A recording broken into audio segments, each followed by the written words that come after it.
Mirë se vini në kanalin ton, mos harroni të bëni subscribe dhe të klikoni si përzieles për të marrë njoftimet më të reja. Faleminderit!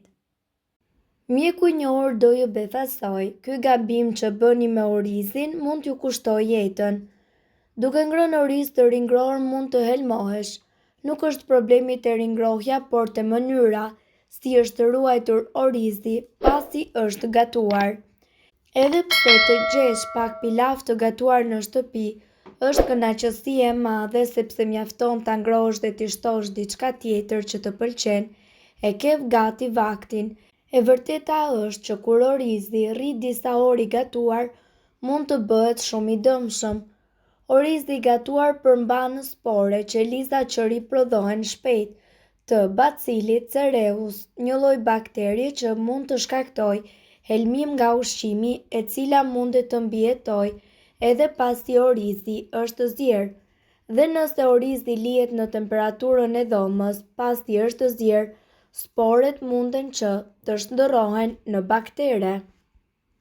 Si pasojë, kjo do të shëmfishohet dhe mundet që të prodhojë toksina që shkaktojnë më pas të villa dhe diare. Si pasojë, sa më gjatë të lihet orizi në temperaturën e dhomës, aq më shumë mundësi ka që bakteret të shndërrohen në një ushqim të rrezikshëm për të konsumuar, kështu që është e rëndësishme ta ruani në mënyrën e duhur, edhe nëse keni ndërmend që ta ngrohni më pas. Për të ulur rrezikun e helmimit nga orizi, së pari, shërbejeni sapo është gatuar dhe vendoseni në të ftohtë, sa më shpejt që të ka mbetur. Shërbimi kombëtar i Shëndetit të Anglisë rekomandon brenda një ore. Ju mund ta mbani në këtë kushte orizin në frigorifer para se ta ringrohni, por jo më shumë se sa një ditë, duke shtuar që duhet të keni kujdes që orizi të nxehet shumë kur ta ringrohni dhe të mos ta ringrohni kurrë më shumë se sa një herë. Orizi është një ushqim me të cilin preferojmë të shoqërojmë shumë nga vaktet tona, pasi përmban 27 dhe është në kategorinë e karbohidrateve, por në të njëjtën kohë ka edhe kalori minimale. Nuk ka shumë mënyra për ta gatuar, por është një vakt kaq i thjeshtë në të cilin ne mund të gabojmë dhe kështu të humbasim shumë shijen e tij. Dhe një prej tyre është shtimi i vajit të ullirit. Vaji i ullirit mundet që të jetë shumë ushqyes për t'i dhënë shije dhe i ndyr shtesë shijes tonë, por nuk i përshtatet të gjitha gatimeve dhe shumë herë përdorimi i tij mundet që të jetë fatal. Megjithatë, kur ju gatuani orizin, është më mirë që ta shmangni atë. Cila është arsyeja? Nëse dëshironi një oriz super pikant apo edhe një risotto të shkrirë, është më mirë që ju të përdorni gjalp. Së pari, kombinimi i një orizi basmati do t'i jap atij aromën shtesë që i nevojitet dhe yndyrën që i mungon. Më pas, kombinimi i gjalpit me një oriz arborio do të ndihmojë atë që të zjejë më shumë, më lehtë dhe t'i jap atij ndjesinë shtesë të rënd që i nevojitet, një risottoje autentike. Kështu që herën tjetër që dëshironi të bëni një preparat me oriz si përbërësin tuaj kryesor, ju e dini se çfarë duhet të bëni. Nuk ka një recet popullore gatimi në kuzhinën shqiptare, ai është padyshim pilafi. Shoqëruesi i gatimeve, gjellrave të ndryshme, ashtu si edhe mishit, pilafi mbetet përherë në tryezat tona. Shoqëruar me kos me fruta të freskëta apo me salca të ndryshme.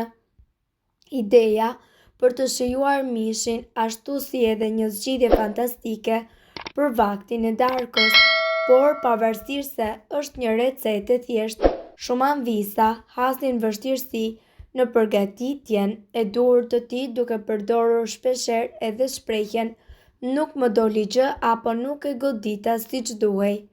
Dhe është e vërtet, disa herë ai deli qullët dhe disa herë të tjera ai deli thatë.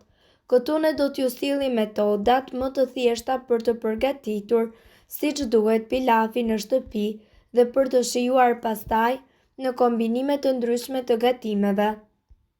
Që në fillim, pavarësisht se këto anvisat e dinë shumë mirë, duhet që të respektohet raporti 1:2 për masën e orizit dhe ujit dhe lëngut të mishit që ju do të përdorni, ashtu si edhe sasia e vajit të ullirit apo gjalpit. Ne ju këshillojmë që të keni parasysh që për 4 deri në 5 persona do të duhen 2 filxhan çaj me oriz dhe 4 filxhan çaj dhe 2 deri në 3 lugë gjelle me ujë apo lëng mishi. Për ta bërë më të shijshëm përdorni 2 lugë gjelle gjalp dhe 2 lugë gjelle vaj ulliri, megjithatë kjo mbetet sipas preferencës. Variant me skuqe. Merrni një tenxhere dhe vendoseni në zjarr, shtoni aty lëngun e mishit ose ujin dhe lëreni që të vlojë. Në të njëjtën kohë vendosni edhe një tenxhere tjetër në zjarr, shtoni aty gjalpin derisa të tretet. Më pas shtoni vajin e ullirit dhe më pas orizin dhe kripën. Kujdesuni mirë derisa orizi të bëhet pak transparent. Në këtë moment shtoni me ngadalë ujin apo lëngun e vluar. Mbylleni tenxheren duke lënë kapakun pak hapur dhe uleni nxehtësinë e zjarrit. Pilafi është gati në momentin kur ai ta ketë pirë të gjithë ujin. Variant me zjerjen e ujit. Në një tenxhere shtojmë ujin dhe hedhim vajin e ullirit dhe një lugë gjelle me krip. Më pas, për më shumë shije dhe vlera, në vend të ujit ju mundet që të përdorni lëng mishi, lëng pule apo lëng perimesh. Vendoseni tenxhere në zjarr të lartë dhe lëreni që të ziejë. Sa po të ketë zjerë, shtojmë orizin dhe me lugën e drurit sigurohemi që kokrizat të mos ngjiten në fundin e tenxheres. Ne ju këshillojmë që të mos e përzieni shumë pasi orizi do të bëhet shumë i butë dhe me lagështirë. I vendosim tenxheres kapakun dhe më pas ulim zjarrin.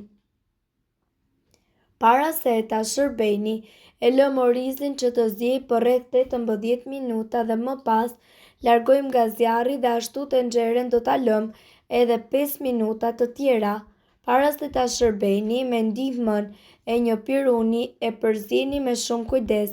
Kështu avulli i tepërt nuk do të krijojë lagështirë dhe është e rëndësishme që tenxheres të mos ja hiqni kapakun apo që ta trazoni orizin gjatë kohës që ai është duke zier.